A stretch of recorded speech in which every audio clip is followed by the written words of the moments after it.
Hola, bonjour à tous. Alors aujourd'hui, nous allons aborder le personnage de Monique Villemain dans l'affaire du petit Grégory. Monique est la mère de Jean-Marie et l'épouse d'Albert Villemain qui a fait l'objet de la première partie des personnes toxiques au sein de cette affaire hors norme. Autant Albert a attiré des gens malsains pour avoir eu le malheur d'avoir eu une mère maltraitante qui a été condamnée à une peine de prison ferme et un père qui s'est suicidé durant la Seconde Guerre mondiale, ce qui a donné de la matière à un corbeau qui lui a envoyé des missives sur son passé. Autant Monique, elle, est littéralement née dans un panier de crabes où les tabous familiaux sont bien difficiles à accepter et à cacher. On peut d'ailleurs se demander si le corbeau n'était pas envieux d'Albert et Monique pour avoir réussi à construire une vie de famille normale, malgré le fait d'être mal né ou un besoin toxique du corbeau à vouloir mettre en exergue le passé dramatique d'Albert pour mieux atténuer la honte familiale des Jacob. On commence tout de suite avec la partie 2 des personnes toxiques dans l'affaire du petit Grégory, avec Monique Villemain et les tabous familiaux.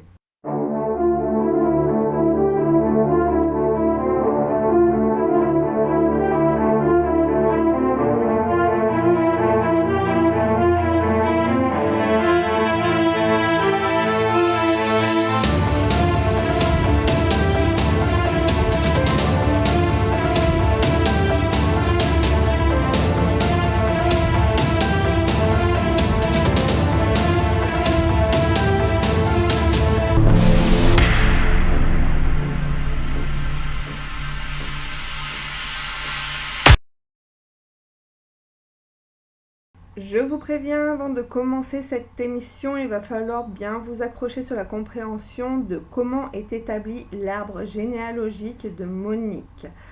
Parce qu'en plus d'être née dans une famille de 13 enfants, 13 plus 1, et je reviendrai là-dessus plus tard, il y a un micmac dans la ramification des Jacob, les Jacob étant sa famille de naissance.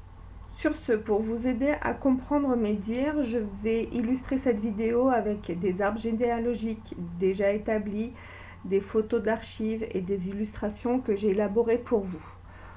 Donc, Monique Jacob est née en 1931 de l'union de Léon-Antoine Jacob et Adeline Marie Godel.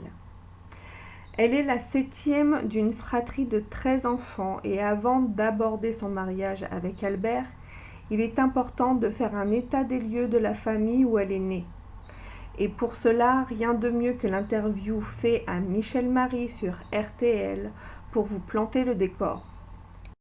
Voix rauque effectivement au téléphone, il y a ces courriers qui vont d'ailleurs arriver, y compris après la mort évidemment du petit Grégory, puis il y a une histoire de famille qui est assez sombre, il y a une rivalité entre deux familles, les Villemain, les Jacob, on peut voir les choses comme ça. La haine, j'ai envie de dire, remonte à longtemps, elle remonte aux années 30, et c'est une haine ancestrale qui s'est transmise. J'ai presque envie de dire que Jean-Marie a hérité de la haine dont ses parents étaient victimes. Les choses ne sont pas simples. Le père de Jean-Marie, lorsqu'il se marie, épouse une Jacob qui est enceinte de quelqu'un d'autre, et il avait déjà mauvaise réputation parce que son père s'était pendu et que sa mère avait tué son enfant à l'époque quand l'enfant avait 4 ans. Donc c'est une famille un peu noire, et les Jacob n'ont pas envie que les Villemain viennent entacher l'image des Jacob. Alors, quand on entend ça, on pourrait croire que la famille Jacob est une de ces familles exemplaires dont l'image sociale est au-dessus des autres, que son rang est démarqué et même enviable, mais en fait, pas du tout. D'abord, si on doit commencer par les parents de Monique, il y a beaucoup à raconter. Premièrement, en remontant un petit peu dans l'arbre généalogique, on peut remarquer qu'Adeline et Léon avaient des liens de parenté avant même d'être mariés. En effet, on peut observer que le père d'Adeline s'appelle Godel, mais que la mère de Léon aussi s'appelle Godel. Je n'ai pas réussi à savoir si Jean-Blaise Godel et Marie Godel étaient des cousins-cousines ou des frères et sœurs. Toujours est-il que la consanguinité va faire son travail entre Léon et Adeline. Mariage arrangé, sûrement, vu l'époque, situation incestueuse, peut-être, mais il faut se replonger aussi dans le contexte de l'époque, où se marier entre cousins n'était pas vraiment quelque chose de choquant. En abordant le thème de la famille Jacob, il faut mettre ses passions de côté et faire la part des choses entre ce qui est moralement insoutenable et critiquable et ce qui peut être reconnu comme un délit, voire un crime répréhensible. J'aimerais m'axer sur le comportement toxique qui a pu être observé et raconté par des membres de la famille Jacob ou des proches de la famille. Et c'est intéressant de voir comment le contexte familial et le terreau dans lequel s'est construite Monique en tant que femme née dans les années 30. Quand elle grandit, son père est connu comme étant une personne sympathique à l'extérieur, mais qui a des penchants pour la boisson et ça donne à des sévices sur ses enfants qui lui pardonnent très vite pour le respect qu'il lui voue et pour être un ancien combattant de la Première Guerre mondiale. Peur ou respect, un jour il faudra que je revienne là-dessus. La mère de Monique, elle, est considérée comme douce et le pilier qui maintient une harmonie au sein de la fratrie. Donc là déjà, on voit que Léon n'a pas le même comportement dans son foyer et à l'extérieur de la maison. Ce comportement est plutôt révélateur d'une personne manipulatrice qui cherche non seulement le contrôle des membres de sa famille comme un gourou, mais aussi un contrôle de l'image qu'il peut renvoyer dans son village. Comment pourrait-on croire qu'une personne aussi sympathique puisse être un tyran chez lui ? Alors vous allez me dire, tout le monde a un comportement différent en famille, en société. En famille et chez soi, on est plus désinhibé. Alors que quand on est en société, on a plus tendance à se contrôler. Mais en l'occurrence, ici, on fait face à un homme qui devrait être attentionné, voire protecteur envers sa tribu, alors que ce n'est pas le cas. Et par contre, il semble avoir un besoin d'afficher une image impeccable, une image de façade, au point de rejeter Albert Villemain pour son enfance, pour ne pas entacher l'image des Jacob. Adeline, la femme de Léon, étant forcément à cette époque une femme au foyer, elle devait dépendre énormément de son mari, donc elle n'avait pas la possibilité de le quitter, ce qui aurait fait tache dans cette France d'avant-guerre, et encore moins d'abandonner ses enfants. Monique, comme ses frères et sœurs, ont pu être spectateurs de tout cela. Elle a vu cette mère dépendante matériellement de son mari, et en grandissant, elle a dû s'imaginer plus d'une fois partir de cette maison pour une meilleure vie ailleurs. Les pervers narcissiques ou les grands manipulateurs sont reconnus en 1984, mais avant de mettre un terme sur ce profil, il existait déjà depuis longtemps. Les manipulateurs mentaux sont subtils. Ce sont des personnes qui ont besoin de se sentir exister à travers le pouvoir qu'ils peuvent avoir sur les autres. Ils ont besoin d'écraser quelqu'un pour se sentir supérieur.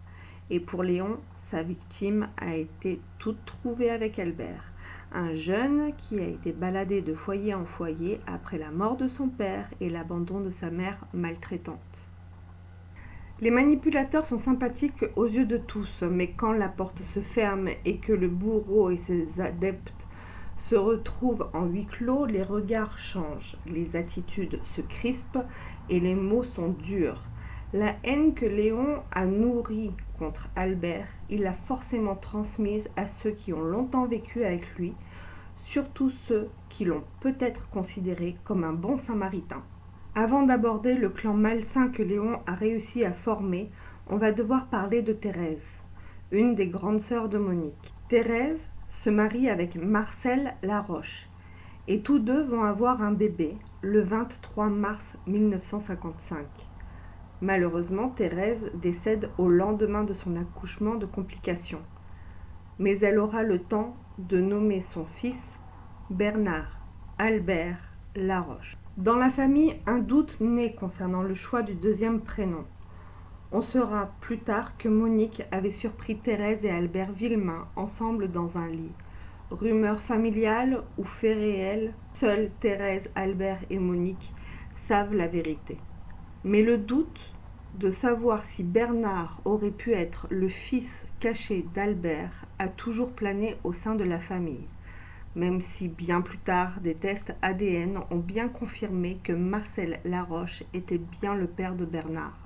À la mort de Thérèse, Marcel Laroche et son fils Bernard sont accueillis dans le foyer de Léon et Adeline, avec qui ils vont vivre avec Marcel Jacob, le frère de Monique, Jackie Villemain, le fils illégitime de Monique, Louisette, la sœur simplette de Monique, et Chantal, la fille de Louisette.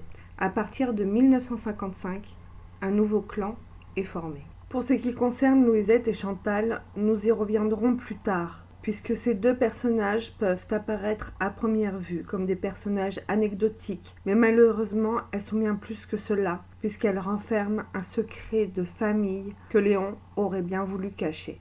Une fois son secret révélé, toute haine contre Albert n'aurait jamais suffi à détourner le regard des gens sur cette honte familiale qu'il aurait voulu taire, et son image sympathique de bon samaritain réduite à néant à jamais. Donc une fois que presque tous les enfants aient été mariés et casés, Léon se trouve à la tête d'une nouvelle tribu jusqu'à sa mort en 1972, ce qui lui a donné plus de 15 longues années pour transmettre la haine qu'il avait contre Albert. Une haine qui devient une obsession maladive et une jalousie pathologique. À partir de là, on peut émettre plusieurs hypothèses. Jackie aurait-il été élevé dans la haine d'une mère qu'il aurait délaissée pour construire une autre famille sans lui, et d'être jaloux de voir ses demi-frères et demi-sœurs grandir ensemble? Bernard Laroche aurait-il vécu toute sa vie dans le doute de savoir si Albert Villemain aurait été son père naturel? Marcel Jacob, lui, était le plus jeune des fils à être resté au foyer. Peut-être que lui aussi avait un léger retard mental dû à la consanguinité de ses parents. En tout cas, depuis sa naissance, il a baigné dans une seule vérité, celle de son père et la haine que celui-ci vouait à Albert Villemain. Maintenant, je vais devoir vous parler du sujet qui a détruit la réputation de Léon. Et je dois reconnaître que je n'avais jamais entendu parler de ce scandale avant mes recherches sur les personnes toxiques. Pour être sincère, je suis de la génération du petit Grégory. Aujourd'hui, il aurait eu mon âge. Quand cet enfant a été assassiné, je ne prêtais pas attention à cette affaire. Je me souviens avoir été touchée en me disant que des gens pouvaient tuer des enfants.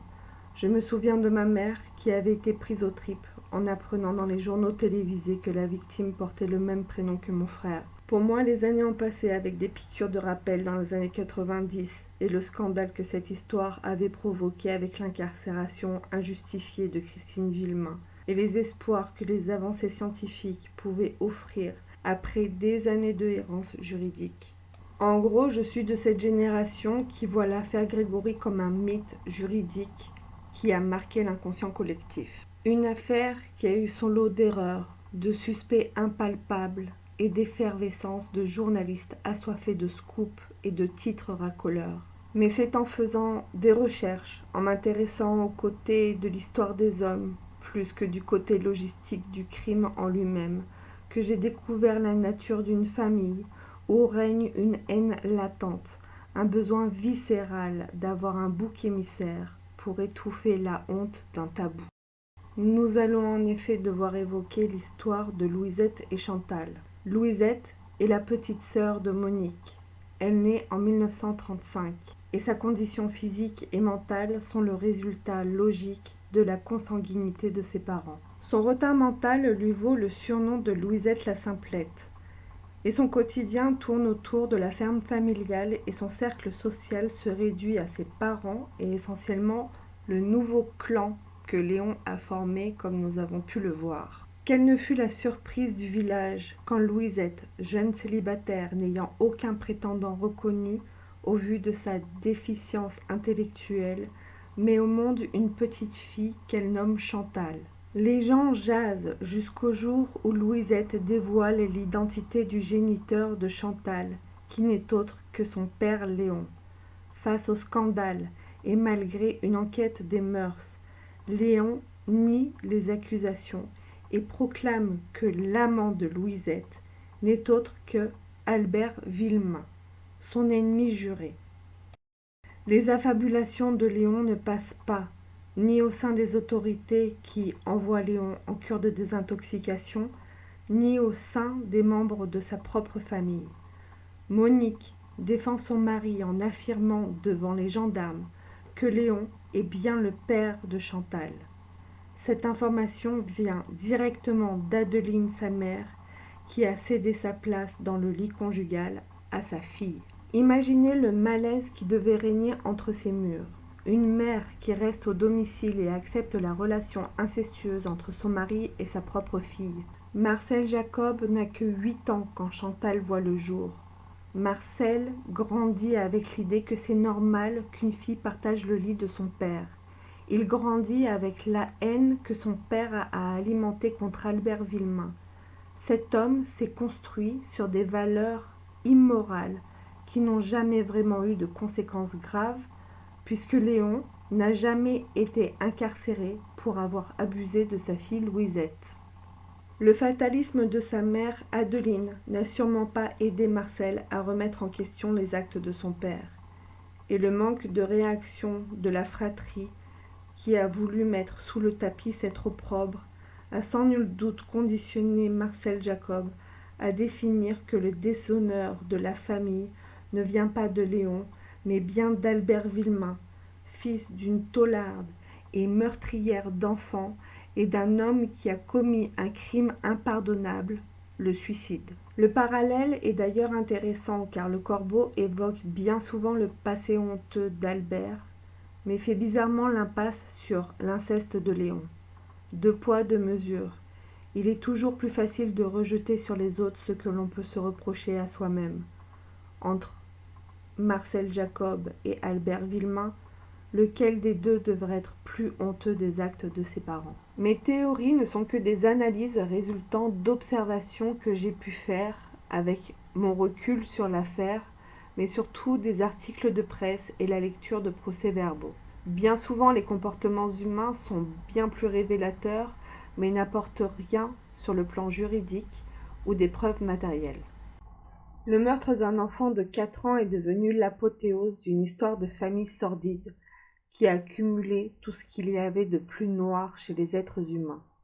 La jalousie, la haine, la mauvaise foi, la manipulation, l'endoctrinement, le mensonge, l'abus, la domination et la rancune. Autant de mots pour décrire Léon, qui au mieux était un malade mental qui aurait dû être enfermé pour éviter de nuire aux autres, et au pire un grand pervers qui a vraiment su déjouer les limites de la justice tout en faisant un pied de nez à la morale et à la société en général. La toxicité de Léon a fait des dégâts bien au-delà de sa mort. Quand l'affaire Grégory éclate, Léon est un fantôme qui plane et ce crime pourrait être perçu comme si le criminel avait porté allégeance à ce père incestueux. Qui aurait été assez malléable et influençable pour commettre l'irréparable? Léon meurt en 1972. Qui aurait été assez loyal envers Léon pour vouloir faire payer Albert de la manière la plus abjecte? Qui aurait mis plus de 10 ans pour ruminer toute cette haine qui s'est transmise de génération en génération? La bêtise et l'obsession ont été les grandes mères nourricières de la montée en puissance de cette haine. La perversité du père incestueux a été une honte indélébile qui a sali les Jacob, pas le passé d'Albert. La toxicité de Léon a eu des conséquences sur beaucoup de gens. Louisette, qui a été victime d'abus sexuels. Adeline, épouse bafouée qui a fini alcoolique. Marcel Jacob, complètement endoctriné et dominé par son père, il évolue comme un pantin et un perroquet en répétant les mêmes aberrations que son père vis-à-vis d'Albert, puis de Jean-Marie. Bernard, lui, a sûrement été élevé dans la haine d'Albert, ayant un doute sur la paternité de celui-ci. Jackie, lui, dut vivre avec amertume sa mise à l'écart et peut-être même avec un sentiment de non-appartenance chez les Villemain. Même si Jackie a été reconnu et adopté par Albert, il a toujours été tiraillé entre les Jacob et les Villemain. Le terme de bâtard est toujours diligenté vers lui. Qui était à l'origine de ce surnom? Léon avait-il enlevé le libre arbitre des membres de son clan au point d'abolir leur liberté de penser ou d'émettre leurs propres opinions ou critiques objectives sur Albert? Léon aurait-il agi comme un gourou tout au long de sa vie sur les membres les plus faibles de sa famille? Je me suis demandé pourquoi il n'y avait pas eu de conséquences légales plus lourdes. Son âge avancé, l'époque, le fait que Louisette soit une attardée mentale et que la société ne la considère pas comme digne d'être protégée. Entre dégoût, incompréhension et colère, j'ai eu un ascenseur émotionnel. Il se trouve que durant l'Ancien Régime, c'est-à-dire avant la Révolution française, les cas d'inceste pouvaient être condamnés à la peine de mort. Considéré comme un crime, l'inceste était totalement interdit. À partir des années 2000, et depuis quelques années maintenant avec le mouvement MeToo, l'inceste est condamnable, mais sous certaines conditions. Ce qui veut dire que dans ce flou juridique et sous certains aspects, l'inceste peut être vu comme tolérable depuis le Code civil de Napoléon. Il se trouve que l'inceste n'est pas répréhensible, voire même toléré. D'où le mariage intrafamilial des parents de Léon. Pendant plus d'un siècle, la justice française a un trou noir sur le triste tabou de l'inceste. Peut-être que nombreux ont été ceux qui ont vécu le décès de Léon comme une délivrance, mais il y a sûrement laissé des séquelles sur ceux qui voulaient peut-être lui prouver leur loyauté. Face au comportement de Léon, il y a ceux qui veulent passer à autre chose et faire table rase du passé, et ceux qui persistent à vivre dans la rancœur. Pour ce qui concerne cette deuxième partie sur les personnes toxiques de l'affaire Villemain, j'en ai fini pour aujourd'hui. On se retrouve très prochainement pour un nouveau volet. D'ici là, soyez vigilants avec les gens qui vous entourent et traitez les autres comme vous aimeriez être traités en retour. Bye bye.